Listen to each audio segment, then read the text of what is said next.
All right, welcome to No Brainer MMA. We're gonna get right into this. I'm gonna start with Cody Brundage versus Rodolfo Vieira. Rodolfo Vieira 3-2 so far in the UFC. All three wins by sub. He's the former five-time ADCC champion, and like you'd think, he's got a very impressive sub game. However, like we saw last week with that Dan Hooker Claudio Pellas fight, being like a high-level grappler like that can only get you so far. We've seen like who does Paul Craig does it. Um, Ryan Hall does it. Like they're so grappling heavy that if a guy's able to stuff your takedowns, like you're pretty fucked. Vieira did show an improvement in his striking though in his last time out against Chris Curtis, but he still has a minus 1.5 striking differential. But I was really surprised at how well he did on the feet. But he went over 20 for takedowns. So Chris Curtis was playing it extra safe in that fight. He really did had wanted nothing to do with Vieira's like subs. He's taking on Cody Brundage, who's 2-1 in the UFC. He lost his debut fight to Nick Maximov, and I say that because I think Maximov and Vieira have a lot in common in terms of their fight style. Both very grappling heavy submission threats. And in that fight, Brundage was able to stuff 11 out of 15 takedowns, but still was controlled for over 9 minutes. But he did win the third round. Maximov gas terribly, and Vieira gasses terribly too. But I really like the improvements in Vieira's striking in his last time out. I thought that was really good to see, and he's just such a big submission threat. It gets a hold of your leg. The fight's like basically over. So I'm gonna go with Rodolfo Vieira in that one, and we're gonna move right into the next one, which is Muslim Salikov versus Andre Falaho. Muslim Salikov has quietly and consistently killed it in the UFC. He's 1-5 since 2018. The frequency of his fighting has gone down a lot, though, over the past couple of years, but he's no spring chicken, 37 years old. Salikov is well-rounded veteran. He's gotten out astonishing 185 pro kickboxing wins, and he's a decorated Sanda practitioner, earning a gold medal in 2008. But to be completely honest, in his last time out, especially, he looked like something was a little off. He looked a bit slow or something, and I think he lost that fight to Zaleski dos Santos back in, I think that was 3 fights ago for him. But the judges thought otherwise, although 14 out of 16 media members had it for Dos Santos, so whatever. Uh, then a dominant win over fellow veteran and defier of age Francisco Tonaldo before losing by KO in his last time out to the Leech. Salikov is going to be taking on Andre Falaho, who's going to be a decade younger, and 68% of the time, the younger fighter wins. Falaho has had his ups and downs since joining the UFC. He's gone 2-2, but those two wins were very impressive first round performance of the night awards KOs, but seemed to struggle against UFC veteran Jake Matthews really bad in his last time out, and that was a total red flag. Falaho is very powerful striker and puts everything into his punches and looks for a knockout every single time he strikes. But that's a dangerous game to play, and you don't land one. By the end of the fight, you're getting outstruck by a lot and beat up, and that's what we've seen in his two UFC losses. And also, he never seems to put his foot on the gas when he needs to. Like if he's down a couple of rounds, he always stays like kind of low volume. Like I don't know. He never like takes it to that next level, which is kind of weird. People seem to like Falaho as an underdog here, but I don't know. I just can't trust him. I, honestly, it's hard to trust either of these guys. I can see a Falaho first round KO or a Muslim Salikov decision. I'm not sure which one we're going to see. This is a very tough one, but I guess I'm going to go with Muslim Salikov. But Falaho KO, decent money on that.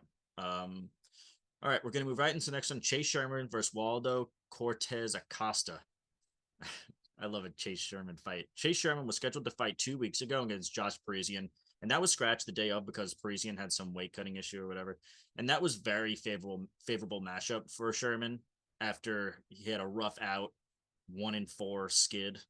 Um, this matchup, however, is not so favorable. Chase Sherman is the man who just simply never gives up. He's been cut from the UFC multiple times, but he's just fearless. He's got a fearless attitude and knack for taking fights on short notice. And he gets in Dana White's good graces, and he gets cut, and they bring him right back in. Just when you think he's out, they pull him back in. But although he's not that high level, he does have technical boxing with a good gas tank and a lot of volume in his strikes. Waldo Cortez Acosta, who's making a very quick turnaround after winning his debut fight on October 29th. I feel like we just watched this against Jared Vandera, and he looked all right. It was his debut. I think that might have been it. Vandera felt Waldo's power early on. You can tell. And after that, Vandera was very hesitant to throw any punches. I think in fear of getting countered and just knocked out. And 70% of Vandera's strikes ended up being kicks. And he was moving backwards basically the whole time. And it did slow Waldo down as the fight went on. Vandera is just so tough and he's got good cardio too. But he beat up Waldo's legs by the end of that fight. Waldo also comes from a boxing background. His performance wasn't overly impressive, like I just said, to be honest. But Sherman, I think, will be more likely to engage with Waldo and not be as timid as Vandera was. And if that's the case, I think Waldo has the upper hand for sure, because I don't know how many shots someone can take from him. So, yeah, I'm going to go with him. I don't know how excited I am for this fight, but I'm going to go with Waldo in that. All right, we're going to move right into the co-main event, which is Ion Cutelaba versus Kennedy Nzechukwu. Kennedy Nzechukwu, he's like an enigma, this guy. The fact that he started training MMA in 2015 and was asked to fight on the Contender Series 2 fights into his pro career is just says a lot about him. He won, but his contract wasn't picked up, but he was asked back. He was asked back a year later and signed after that. He's 6'5", 83-inch reach, and very heavy hands at 205. And one of the more frustrating jabs that you can see. He really utilizes his reach. He has problems in his game, just like most newer guys like that. But he has improved so much, and he's made huge strides in his game. He's taken on Ion Cutelaba, who's one of 2 Moldovians on this fight card. He's had a terrible run recently. I'm kind of glad to see it because he's such a fucking dickhead. He's 1-4-1 in his last 6 with all 4 losses, finishes, and all in the first round, 2 by sub, 2 by KO, and gave Johnny Walker his first sub in 17 fights. Cutelaba is a very, I don't know, I guess he's a low IQ fighter. I think he is way too passionate, and that might, hurt him a little bit. I think he's like in his head way too much. You could tell he's fucking insane. And he is a chronic leg humper too, I think. Although Cutelaba does get a lot of takedowns, his opponents more often than not seem to get back up to their feet. I don't know if he's just facing like really tough. Oh, he is actually facing tough guys. So I don't think that he's a top 10 guy, maybe a top 20 guy or something like that. Not to mention his cardio drastically goes down after the first round. This one isn't as easy though. It's a classic striker versus grappler fight. I think Nzechukwu has a better game overall and a much higher ceiling.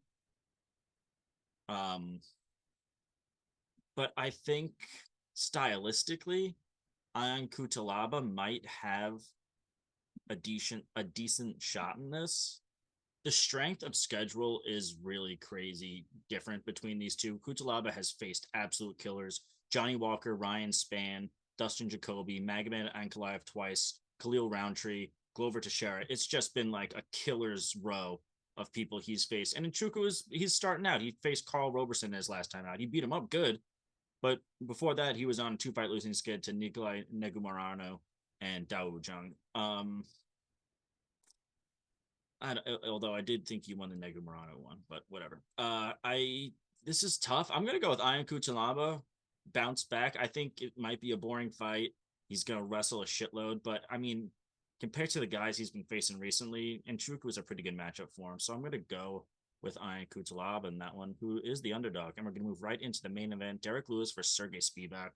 It's been a while since we've seen a heavyweight main event. I think the last one was Aspinall versus Blades back in July. I know a lot of them end up being duds of fights, heavyweight fights, but they produce some of the most insane knockouts. So I think the juice is worth the squeeze. And I am a fan of the heavyweight fights. I know a lot of people aren't. This fight started as dead even odds, actually. It was basically a pick 'em. Spivak has already swollen up to a -170. And I'd love to see Lewis as an underdog, honestly. That's music to my ears. When a guy with one punch knockout power like that fights like Mike Tyson, just goes out there and looks to end a fight as quick as possible, is an underdog, it's hard to pass up. I will say though, he is 37. He's lost 3 out of his last 4, and all were knockouts. That being said, Sergey Spivak I think is great. There's not a lot of young guys on the heavyweight roster, and that's really great to see. Like young talent like that, you can really see the progress he's made in a short amount of time too.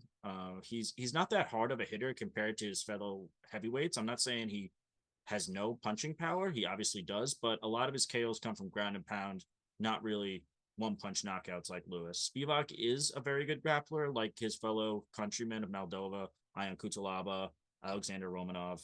He averages 4 per fight at 63% accuracy. The UFC has kind of been giving Lewis some tough matchups in his last 4 fights, coming from younger, more up and coming guys rather than fellow, not I don't want to say journeymen, but veterans might be another way to say it. Um, like he was facing before this losing skid, before this his last 4 fights, he faced Olenek, Ayur Latifi, Blago Ivanov, JDS, all older guys, which were much better matchups for him. Spivak is a decade younger and has suffocating grappling, and Lewis is always has always struggled with grapplers. He's got a 55 career takedown defense. That being said, all those guys I just named up there, besides JDS is are good grapplers, and he also has a win over um, Curtis from back in 2020, 2021, something like that. Curtis Blades. But Lewis is just always a threat with that punching power. So, like, I don't know if it's a 5 round fight. Do you think it's going to end with a quick Lewis knockout, or, you know, a later on, like a Sergey Spivak TKO or something like that? I don't think it's going to go the distance.